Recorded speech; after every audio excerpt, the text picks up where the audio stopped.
नमस्कार। सुनो कहानी श्रृंखला के अंतर्गत प्रस्तुत है कहानी अखबार में नाम, जिसके लेखक हैं यशपाल जी।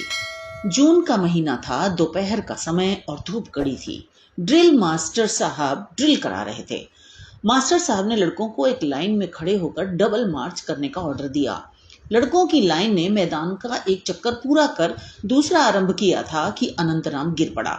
मास्टर साहब ने पुकारा, हाल्ट! लड़के लाइन से बिखर गए। मास्टर साहब और दो लड़कों ने मिलकर अनंत को उठाया और बरामदे में ले गए। मास्टर साहब ने एक लड़के को दौड़कर पानी लाने का हुक्म दिया। 2-3 लड़के स्कूल की कापियां लेकर अनंत को हवा करने लगे। अनंत के मुंह पर पानी के छींटे मारे गए।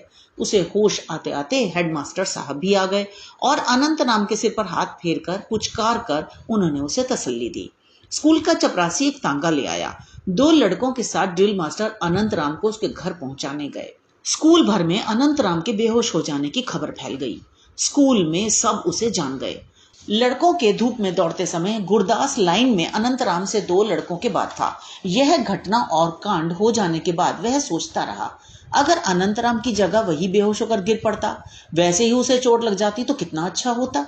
आह भरकर उसने सोचा, सब लोग उसे जान जाते और उसकी खातिर होती। श्रेणी में भी गुरदास की कुछ ऐसी ही हालत थी। गणित के मास्टर साहब सवाल लिखाकर बेंचों के बीच में घूमते हुए नजर डालते रहते थे कि कोई लड़का नकल या कोई दूसरी बेजा हरकत तो नहीं कर रहा। लड़कों के मन में यह होड़ चल रही होती कि सबसे पहले सवाल पूरा करके कौन खड़ा हो जाता है। गुरदास बड़े यत्न से अपना मस्तिष्क कॉपी में गड़ा देता।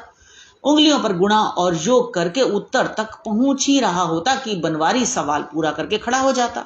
गुरदास का उत्साह भंग हो जाता और 2-3 पल की देर यूं भी हो जाती।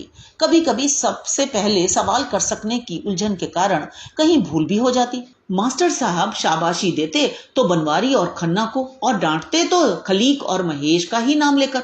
महेश और खलीक न केवल कभी सवाल पूरा करने की चिंता करते, बल्कि उसके लिए लज्जित भी न होते। नाम जब कभी लिया जाता तो बनवारी, खन्ना, खलीक और महेश का ही, गुरदास बेचारे का कभी नहीं। ऐसी ही हालत व्याकरण और अंग्रेजी की क्लास में भी होती। कुछ लड़के पढ़ाई लिखाई में बहुत तेज होने की प्रशंसा पाते और कोई डांट डपट के प्रति निर्द्वंद्व होने के कारण बेंच पर खड़े कर दिए जाने से लोगों की नजर में चढ़कर नाम कमा लेते। गुरदास बेचारा दोनों तरफ से बीच में रह जाता। इतिहास में गुरदास की विशेष रुचि थी। शेर शाह सूरी और खिलजी की चढ़ाइयों और अकबर के शासन के वर्णन उसके मस्तिष्क में सचित्र होकर चक्कर काटते रहते। वैसे ही शिवाजी के अनेक किले जीतने के वर्णन भी। वह अपनी कल्पना में अपने आप को शिवाजी की तरह ऊंची नोकदार पगड़ी पहने, छोटी दाढ़ी रखे और वैसे ही चोगा पहने, तलवार लिए सेना के आगे घोड़े पर सरपट दौड़ता चला जाता देखता। इतिहास को यो मनस्थ कर लेने या इतिहास में स्वयं समा जाने पर भी गुरदास को इन महत्वपूर्ण घटनाओं की तारीखें और सन याद न रहते थे, क्योंकि गुरदास के काल्पनिक ऐतिहासिक चित्रों में तारीखों और सनों का कोई स्थान न था। परिणाम यह होता कि इतिहास की क्लास में भी गुरदास को शाबाशी मिलने या उसके नाम पुकारे जाने का समय न आता। सबके सामने अपना नाम पुकारा जाता सुनने की गुरदास की महत्वाकांक्षा उसके छोटे से हृदय में इतिहास के अतीत के बोझ के नीचे दबकर सिसकती रह जाती। इस पर इतिहास के मास्टर साहब का प्राय कहते रहना कि दुनिया में लाखों लोग मरते जाते हैं, परंतु जीवन वास्तव में उन्हीं लोगों का होता है जो मरकर भी अपना नाम जिंदा छोड़ जाते हैं, गुरदास के सिसकते हृदय को एक और चोट पहुंचा देता। गुरदास अपने माता पिता की संतानों में 3 बहनों का अकेला भाई था। उसकी माँ उसे राजा बेटा कहकर पुकारती थी। स्वयं पिता रेलवे के दफ्तर में साधारण क्लर्की करते थे। कभी कह देते कि उनका पुत्र ही उनका और अपना नाम कर जाएगा। ख्याति और नाम की कमाई के लिए इस प्रकार निरंतर दी जाती रहने वाली उत्तेजनाओं के बावजूद गुरदास श्रेणी और समाज में अपने आप को किसी अनाज की बोरी के करोड़ों एक ही से दानों में से एक साधारण दाने से अधिक अनुभव न कर पाता था। ऐसा दाना कि बोरी को उठाते समय वह गिर जाए तो कोई ध्यान नहीं देता। ऐसे समय उसकी नित्य कुचली जाती महत्वाकांक्षा चीख उठती कि बोरी के छेद से सड़क पर उसके गिर जाने की घटना ही ऐसी क्यों ना हो जाए कि दुनिया जान ले कि वह वास्तव में कितना बड़ा आदमी है और उसका नाम मोटे अक्षरों में अखबारों में छप जाए। गुरदास कल्पना करने लगता कि वह मर गया है, परंतु अखबारों में मोटे अक्षरों में छपे अपने नाम को देखकर मृत्यु के प्रति विद्रूप से मुस्कुरा रहा है। मृत्यु उसे समाप्त न कर सकी। आयु बढ़ने के साथ साथ गुरदास की नाम कमाने की महत्वाकांक्षा उग्र होती जा रही थी, परंतु उस स्वप्न की पूर्ति की आशा उतनी ही दूर भागती जान पड़ रही थी। बहुत बड़ी बड़ी कल्पनाओं के बावजूद वह अपने पिता पर कृपा दृष्टि रखने वाले एक बड़े साहब की कृपा से दफ्तर में केवल क्लर्क ही बन पाया। जिन दिनों गुरदास अपने मन को समझाकर यह संतोष दे रहा था कि उसके मोहल्ले के 1000 से अधिक लोगों में से किसी का भी तो नाम कभी अखबार में नहीं छपा, तभी उसके मोहल्ले के एक निसंतान लाला ने अपनी आयु भर का संचित गुप्त धन प्रकट करके अपने नाम से एक स्कूल स्थापित करने की घोषणा कर दी। लाला जी का अखबार में केवल नाम ही प्रशंसा सहित नहीं छपा, उनका चित्र भी छपा। गुरदास आह भर कर रह गया। साथ ही अखबार में नाम छपवाकर नाम कमाने की आशा बुझती हुई चिंगारियों पर राख की एक और तह पड़ गई। गुरदास ने मन को समझाया कि इतना धन और यश तो केवल पूर्व जन्म के कर्मों के फल से ही पाया जा सकता है।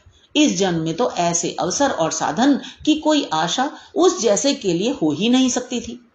उस साल वसंत के आरंभ में शहर में प्लेग फूट निकला था। दुर्भाग्य से गुरदास के गरीब मोहल्ले में गलियां कच्ची और तंग होने के कारण बीमारी का पहला शिकार उसी मोहल्ले में दुलारे नाम का व्यक्ति हुआ।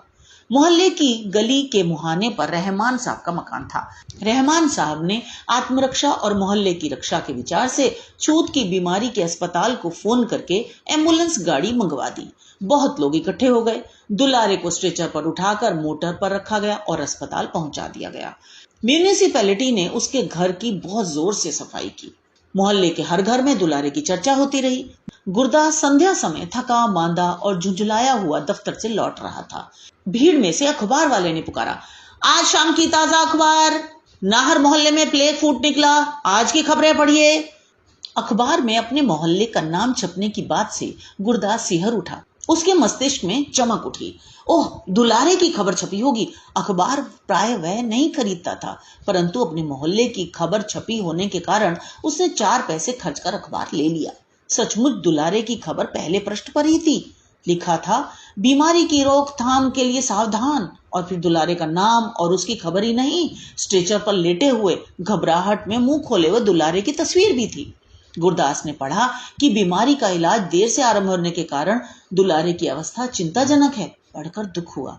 फिर ख्याल आया कि इस आदमी का नाम अखबार में छप जाने की क्या आशा थी, पर छप ही गया। अपना अपना भाग्य है। एक गहरी सांस लेकर गुरदास ने सोचा। दुलारे की अवस्था चिंताजनक होने की बात से दुख भी हुआ। फिर ख्याल आया, देखो मरते मरते नाम कर ही गया। मरते तो सभी हैं, पर यह बीमारी की मौत फिर भी अच्छी। ख्याल आया, कहीं बीमारी मुझे भी ना हो जाए। भय तो लगा, पर यह भी ख्याल आया कि नाम तो जिसका छपना था छप गया, अब सबका नाम थोड़े ही छप सकता है। खैर, दुलारे अगर बच न पाया तो अखबार में नाम छप जाने का फायदा उसे क्या हुआ। मजा तो तब है कि बेचारा बच जाए और अपनी तस्वीर वाले अखबार को अपनी कोठरी में लटका ले।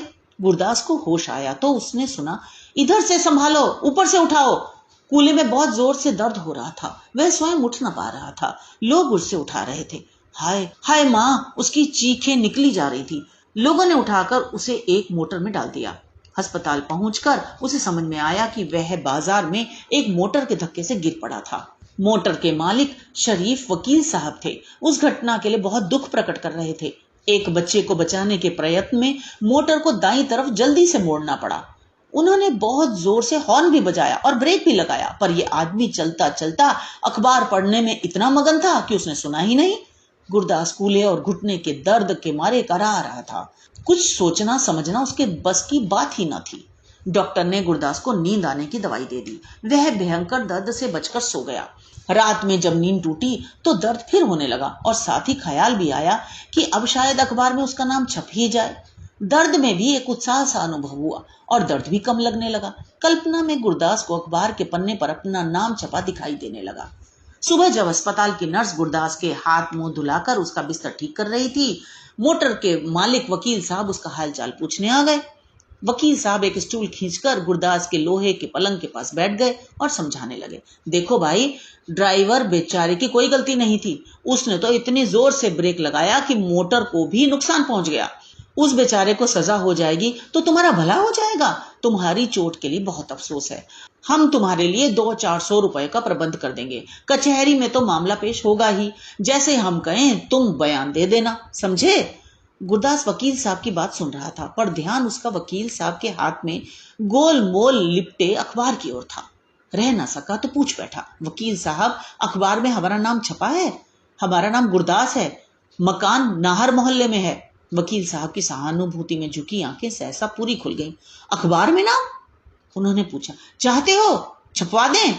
हाँ साहब, अखबार में तो नाम जरूर छपना चाहिए, आग्रह और विनय से गुरदास बोला। अच्छा, एक कागज पर अपना नाम पता लिख दो। वकील साहब ने कलम और एक कागज गुरदास की ओर बढ़ाते हुए कहा। अभी नहीं छपा तो कचहरी में मामला पेश होने के दिन छप जाएगा, ऐसी बात है। गुरदास को लंगड़ाते हुए कचहरी जाना पड़ा। वकील साहब की टेढ़ी जिरह का उत्तर देना सहज ना था। आरंभ में ही उन्होंने पूछा, तुम अखबार में नाम छपवाना चाहते थे? जी हाँ, गुरदास को स्वीकार करना पड़ा। तुम्हें उम्मीद थी कि मोटर के नीचे दब जाने वाले आदमी का नाम अखबार में छप जाएगा? वकील साहब ने फिर प्रश्न किया। जी हाँ, गुरदास कुछ झिझका पर उसने स्वीकार कर लिया। अगले दिन अखबार में छपा। मोटर दुर्घटना में आहत गुरदास को अदालत ने हर्जाना दिलाने से इनकार कर दिया। आहत के बयान से साबित हुआ कि अखबार में नाम छपाने के लिए ही वह जानबूझकर मोटर के सामने आ गया था। गुरदास ने अखबार से अपना मुंह ढांप लिया। किसी को अपना मुंह कैसे दिखाता? तो ये तो थी कहानी।